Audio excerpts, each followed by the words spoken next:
My name is Tana. I'm 80 years old, and I want to tell you something that I did not understand when I was young, and did not fully understand even when I had already spent decades in spiritual practice. The money you desire may already be looking for you, not as magic, not as some invisible force carrying envelopes of cash through the air toward your name, but as missed opportunities, unseen value, unopened doors, unclaimed worth, and unlived courage. I spent many years asking why money was not coming to me, never realizing that what I wanted might already be near me, circling me, even knocking at my life in quiet ways, while I remained unavailable to receive it. That is the painful part. Sometimes life is not withholding from you. Sometimes you are not yet ready to recognize what is already approaching. If this feels familiar, stay with me, because what I am about to share is not about lottery thinking, not about manifestation as fantasy, and not about waiting for some cosmic permission slip. It is about a much deeper and much more useful truth. It is about what changes inside a person before money changes outside them. And once you see that, you cannot really go back to living the old way. I was born in northern Thailand, in a place where money had weight, real weight. It was not a concept, it was rice, roof repairs, medicine, school fees, debt, fear, relief. I grew up understanding money as something outside me, something that either came or did not come, something decided by season, luck, work, and the hidden mood of life itself. In the beginning that seemed reasonable. If the harvest was poor, there was less. If someone got sick, there was less. If something broke, there was less.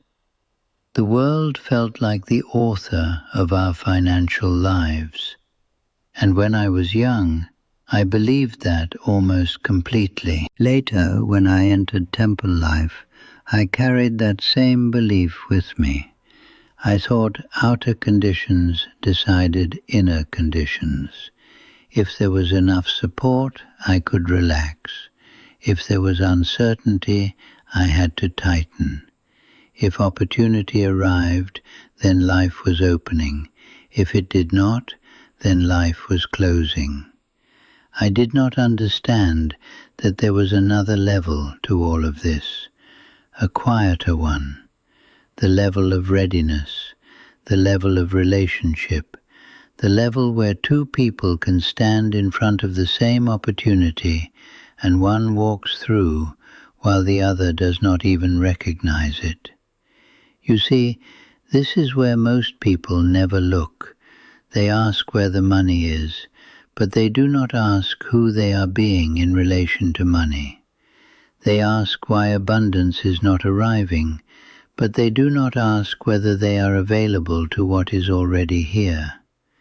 They ask for more, but they never stop to examine what in them still believes they do not deserve more, cannot hold more, or should feel guilty for wanting more. And this is where everything begins to change. The title says, "The money you desire may already be looking for you." I believe that is true in one important sense, not because money has consciousness, but because value seeks expression, problems seek solutions, needs seek answers, work seeks the person willing to do it, markets seek what is useful, people seek relief, opportunities seek the one who can recognize them. In that way, yes, what you desire may already be looking for you. But if your mind is still shaped by old fear, old shame, old confusion about your own worth, then it can stand in front of you, and you still may not call it by its right name. And here's what I didn't understand then. I thought lack always meant absence. I thought if money was not in my hand, then the opportunity was not in my life. But over time, I learned that many forms of abundance arrive first as invitation, not as possession. They arrive as a conversation you almost avoid, a skill you have been underestimating for years. A person who takes your work more seriously than you do. A new request that scares you because it is bigger than what you are used to holding. A moment where you are forced to ask yourself whether you are finally willing to claim what your work is worth. These are not dramatic moments, but they are the actual beginnings of financial change. One of the hardest things for me to admit was that I often wanted the money more than I wanted the truth that would make me capable of receiving it. I wanted relief. I wanted ease. I wanted the outer change. But I did not want to look directly at my old beliefs.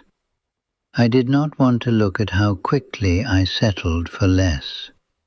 I did not want to see how I hid behind humility when what was really happening was fear.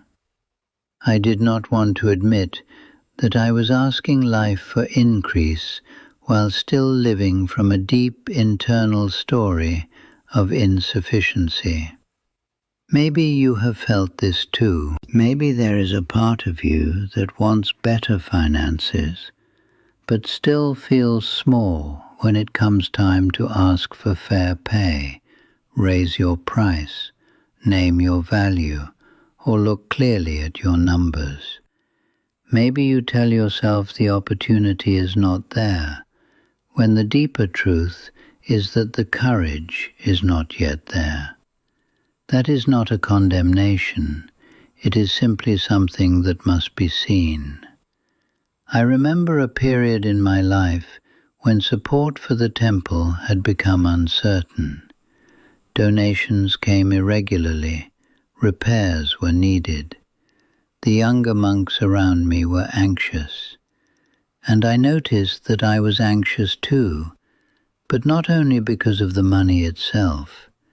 I was anxious because uncertainty touched something old in me, something learned in childhood, something that said, if support weakens, then danger is near. I was not relating to the present reality only. I was relating to old fear. And because of that, I could not see clearly. Then one day, after speaking with a man who had come to the temple, asking if I would help his son learn to read and write more clearly, something struck me. He was not offering money, he was offering trust. He saw value in something I considered ordinary. He saw an opportunity for exchange where I saw only duty. And this is the part that changed everything. I began to notice that many opportunities do not arrive looking like money. They arrive looking like value, waiting to be recognized. Teaching, writing, guiding, repairing, listening, organizing, creating, solving, clarifying. If you do not respect your own value, you will not recognize the places where money is already trying to move toward that value. What most people don't realize is that money often comes first toward clarity, not toward desperation. A desperate person can work very hard and still push opportunity away. A clear person can do less and still create more flow, because clarity changes how they choose, how they speak, how they negotiate, and how they hold themselves. Clarity notices where value is being created. Clarity asks what that value is worth. Clarity does not apologize for reality. Clarity does not call fear prudence forever. Clarity opens the eyes to what is already present. There are 3 places where money looks for you, if I can say it that way. It looks for you in the value you create. It looks for you in the confidence with which you claim that value. And it looks for you in the structure with which you keep and direct what comes. If one of these 3 is weak, then what is approaching may still not enter well. Let me speak about the first one, value. Most people think they understand what value means. Usually they do not. They confuse effort with value. They confuse time with value. They confuse stress with value. But value is simpler than that. Value is relief, improvement, help, beauty, order, skill, insight, efficiency, peace, resolution. If what you do genuinely reduces burden for another person, then there is value there. If what you do makes something clearer, smoother, healthier, safer, more beautiful or more bearable, there is value there. The world responds to value more consistently than it responds to desire. So the first question is not, where is the money? The first question is, what value am I truly creating? The second place is in claiming. This is where many people lose what is already trying to reach them. They create value, yes, but then they whisper where they should speak clearly. They underprice, they soften, they apologize, they accept the first offer. They make themselves smaller than the contribution they are making. Why?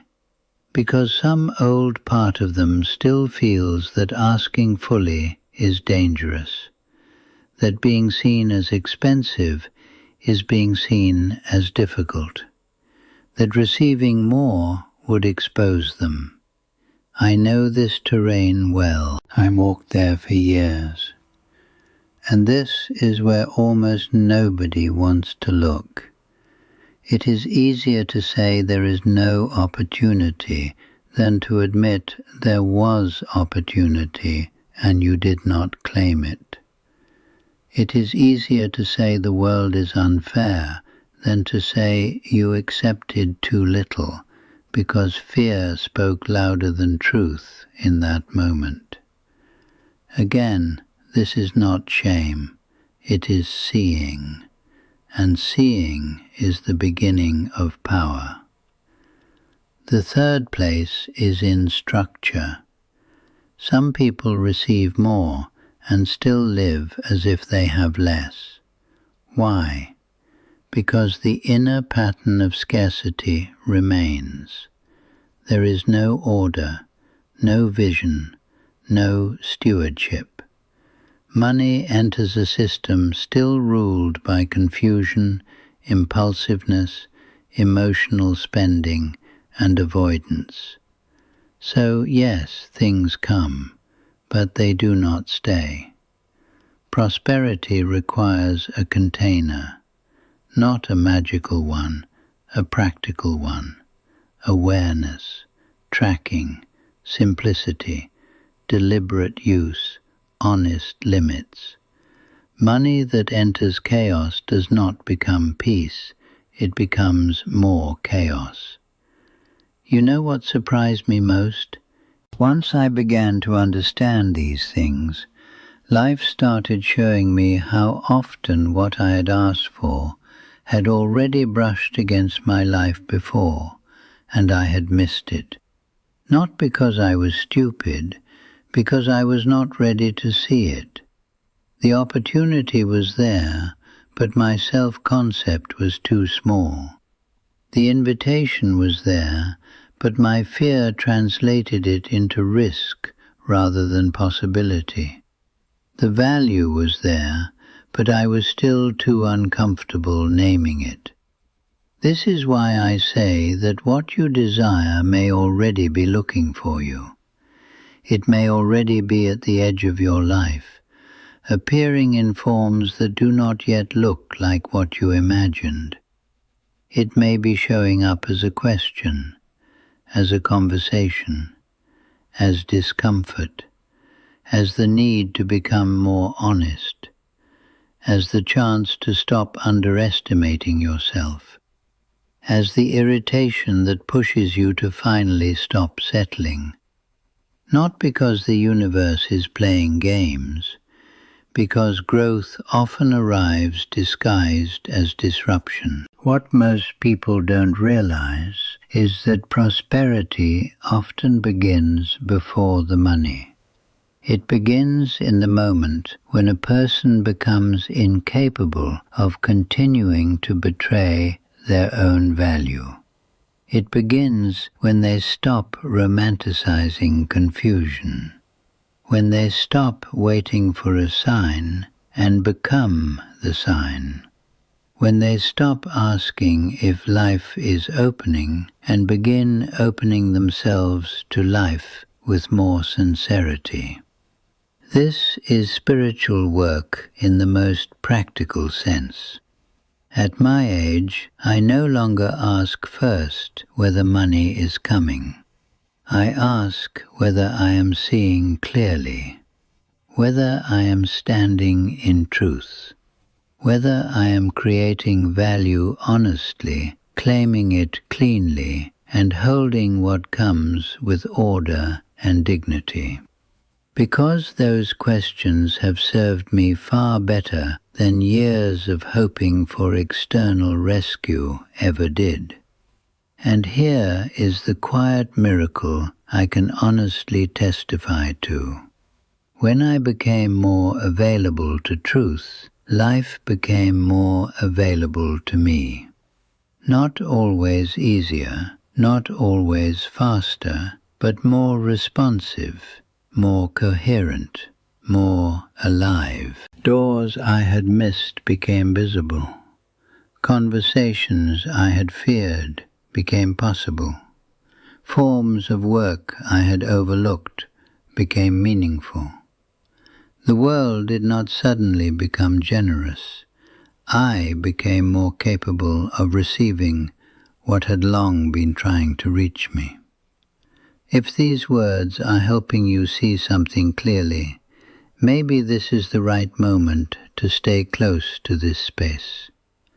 Many people are still looking for money, while refusing to meet the version of themselves that could actually receive it well. If this is touching something true in you, stay with it. And I want to ask you something before we end. In which of these three places do you feel least ready right now? Creating value, claiming value, or keeping what arrives with structure and clarity? Tell me in the comments. Not the answer that sounds impressive, the honest one.